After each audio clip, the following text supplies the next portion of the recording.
seed, sipping herbal tea, and fight for menstrual equity. Sheesh. Hey, I kick cramps at it. Kick cramps at it. Kick cramps, kick cramps. Kick cramps, kick cramps, kick cramps, kick cramps, kick cramps, kick cramps. You're now tuned in to the Kick Cramps Ass podcast with your host, Brittany Walker, advocating for menstrual equity, period poverty, and womb wellness. New episodes on Menstruation Mondays. Hello, everybody.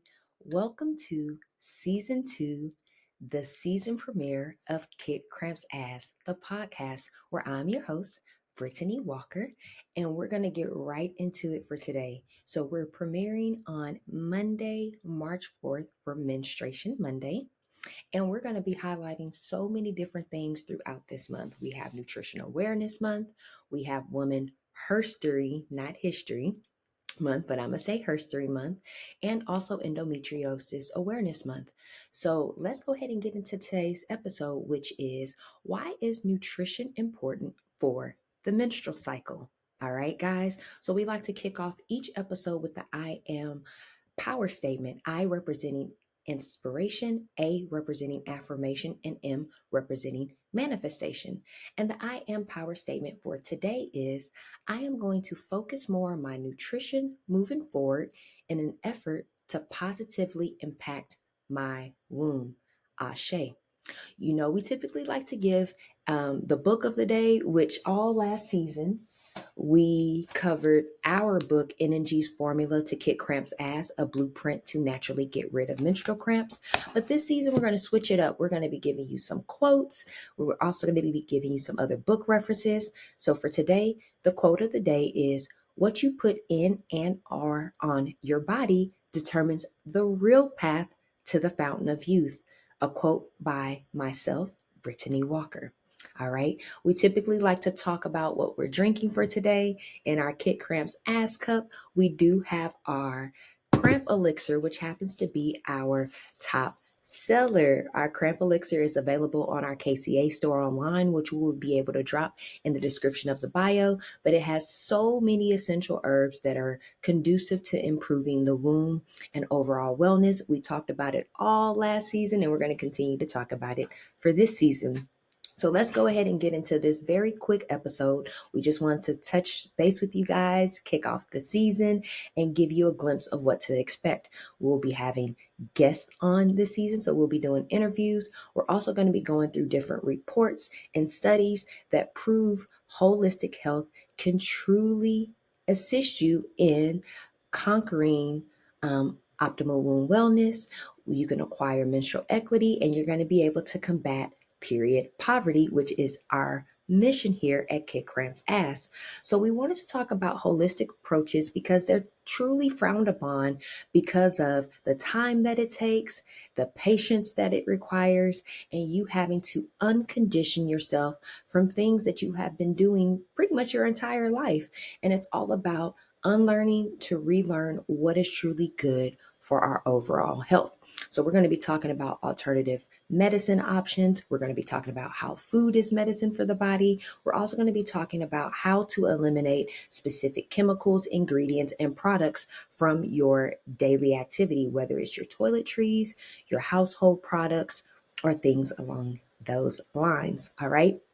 So when we do not have a guest on the show, be expecting to have a bit of a little study. We just wanted to give you realistic results because I can come on here all day and talk about the 80 pounds that I lost holistically, how I reversed more than 10 diagnoses, but sometimes that's just not enough for people. They want to know from a scientist, from a medical physician. Sometimes they need to have more evidence that proves what holistic health can truly do.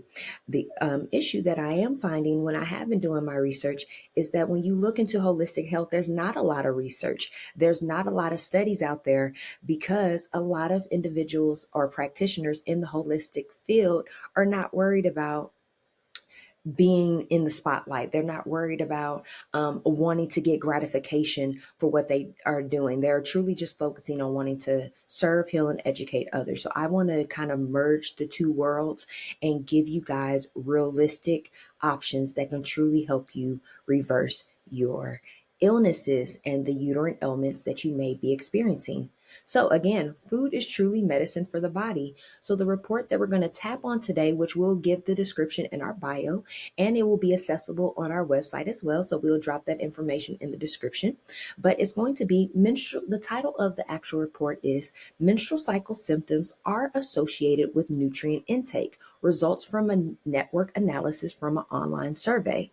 So the background of this report provides that it is understood that women have very low nutritional intake education, meaning that they do not realize or have not been taught the information that is going to assist them with achieving optimal wound wellness.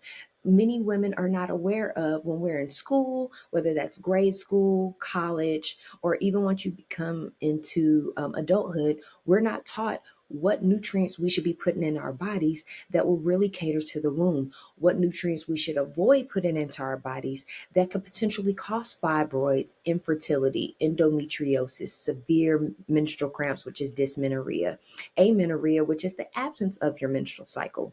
So this report actually goes into more detail and notice that we had a lack of knowledge. We had a lack of research in this field. So they're talking about how the nutrient intake can truly impact the severity of the menstrual cycle and menstrual cycle symptoms, which can ultimately interfere with the quality of life.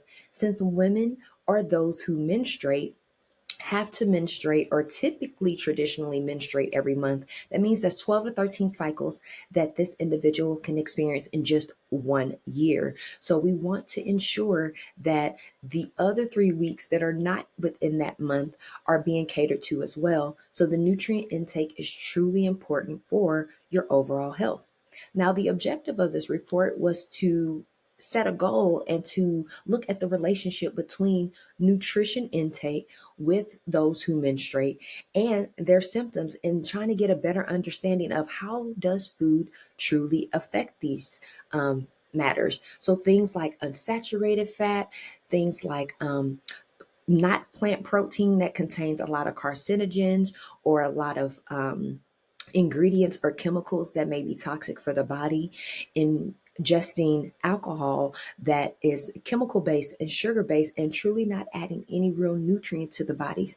This study goes into more details on how these factors are truly contributing to our wound wellness. Now, the design of this report is to investigate healthy adult women. It is a self-administered questionnaire that was taken from 204 women between the ages of 18 and 40. So this just wasn't one or two people you talked to a one-off here. This just wasn't a hypothetical, well, maybe if 100 people underwent this specific study or tried this specific lifestyle change, because we just don't want to just talk about diet. We want to actually talk about real habits that you are changing, that these factors could truly hinder our wounds. So again, 204 individuals between the ages of 18 and 40 took this questionnaire, and the individuals who wrote this report, which we want to give a special shout out to Hadil Ghazazwi and their team. We have Omar, Nicola, Lena, and Hatham, who contributed to this study and wanted to gather more details so we as a society can make better decisions for our womb wellness. So out of the 204 women, the conclusion came out that menstrual cycle symptoms were correlated with some nutrient intake food sources, which is considered an external controllable factor more than demographic characteristics, meaning that you can control what you eat, you can control what you put in your body, you can control what you put on your body, you can control what you drink. It is very important for you to read the nutritional labels, which is something that we truly stressed last season, and we're going to continue to stress throughout the duration of our existence. It is so important to read the labels on the back of your food, the labels on the back of your beverages, and the labels on the back of everything that you use, your makeup, your deodorant, your shampoo, your household products, your cleaning products, your tampons, your pads. All of these things have ingredients, and you are able to determine what you should be putting in and on your body. If you can't pronounce it, you need to go look it up. And if you want you look it up, you need to see what that ingredient does to the body, and then also research what that ingredient can do when you have long lasting effects, meaning 10 to 20 years from now, can this ingredient lead to cancer? Can it lead to fibroids? Can it lead to Alzheimer's? These are things that we can research. When you look up information about the 10 most the 10 most prevalent diagnoses that are killing the individuals in the United States, 60% of those diagnoses are diet related, meaning that you can make different habits and different choices to avoid um, these diseases. So prevention, elimination, this is something that we want to start proactively practicing. So this study, we found that, and I apologize for looking over, I want to make sure I give you the proper information, that food consumption habits during the menstrual cycle may have both preventative and aggravative effects on monthly symptoms. So this is just certain foods of dietary habits may alleviate or prevent menstrual cycle symptoms. So this includes proteins high in chemicals. This includes dairy. This includes alcohol. This includes saturated fat, trans fat, and cis fat. So these are things that we want to be mindful of. So again, this is a lot of the processed foods that we're eating, fast foods, things that we're getting out of a box, things that we're getting out of a can, things that we are not making directly in our kitchen, things that are not being grown directly out the ground. This is things that we want to be mindful of, guys. All right. Now, as a result, food intake should be taken into consideration during your menstrual cycle. We are firm believers that every day you should be mindful of this, because up to 60 days, your cycle can be affected for what happened 60 days before that cycle came into play. So with us being in March, that means things that we ate, consumed, stress that we undertook back in January could now just be hindering this upcoming menstrual cycle. So we want to be mindful of what we're doing on a daily basis. All right. So foods naturally high in polyunsaturated fats are things that we need to consume. Why? Because fat is a macronutrient, meaning that we need an abundance of it in the body, in addition to protein, complex carbs, and water. All right. So having a lot of polyunsaturated fat, which you can find in nuts, seeds, complex carbs. So we're talking about avocado, hemp seeds, cashews, walnuts. This is where you could find your polyunsaturated fats. All right. And then we want to avoid foods high in saturated fat, which we talked about before. Processed foods, a lot of fried foods, sweets, desserts, anything that can be made in a lab is considered a processed food. All right, guys. So they also discuss that when you have like a mental health illness, even being cognizant of the amount of riboflavin, niacin, and iron that you may be adding to your body. Now you hear iron, you're like, wait, what? I thought we needed iron. Yes, we need iron in the body, but there's good iron and there's bad iron. We also discussed in our book an NNG's formula to get rid of menstrual cramps. NNG's formula to kick cramps as a blueprint to get rid of menstrual cramps. We discussed how iron is the leading deficiency in the world, which is crazy because you're supposed to get a significant amount of iron from meat and eggs. So how is it a leading deficiency? Probably because we're not consuming the right type of iron. We want plant-based iron, which I know could be more difficult for the body to digest, but with an ample amount of vitamin D, which is direct sunlight to the body without sunblock, without suntan, 30 minutes of direct sunlight to the body will help activate the vitamin D in your body, which will help better absorb and digest the protein in the body. So things to be mindful of, all right? So that is just a generalization of this report and what to expect moving forward in this season. We're going to be talking about all different types of reports in more details and giving you concrete evidence that what you truly put in and on your body will determine your path to the fountain of youth, and it will help you achieve optimal wellness. I am a living example. I have many clients and customers that are living examples. I'm going to be discussing reviews and even bringing some of my clients onto the podcast so they can too give you insight on how our menstrual therapy has truly assisted them with reversing their womb ailments. All right, guys.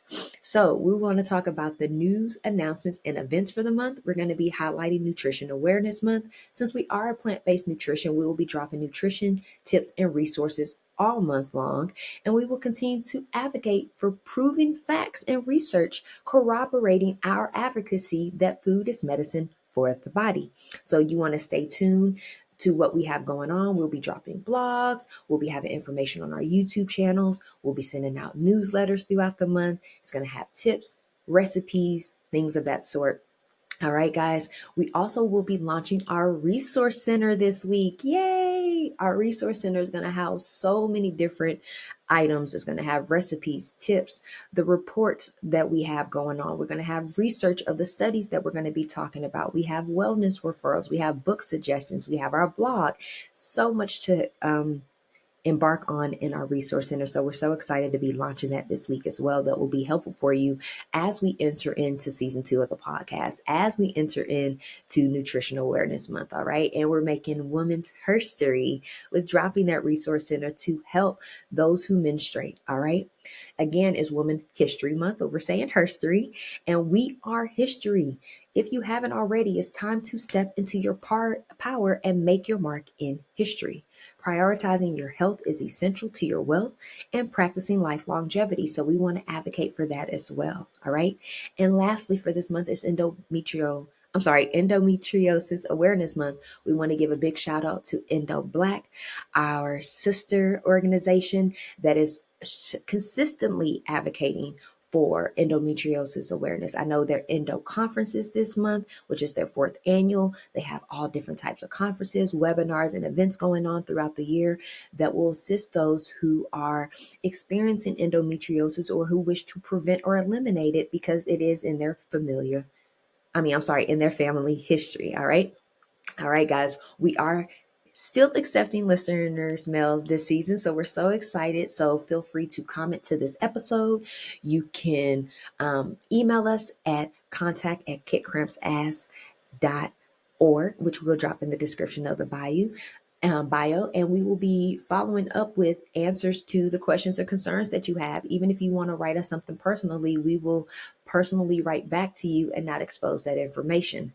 So just to recap, we bust through with episode 1, which is the season premiere of season 2 of the Kit Cramps Ass podcast, where we discuss why is nutrition important for the menstrual cycle.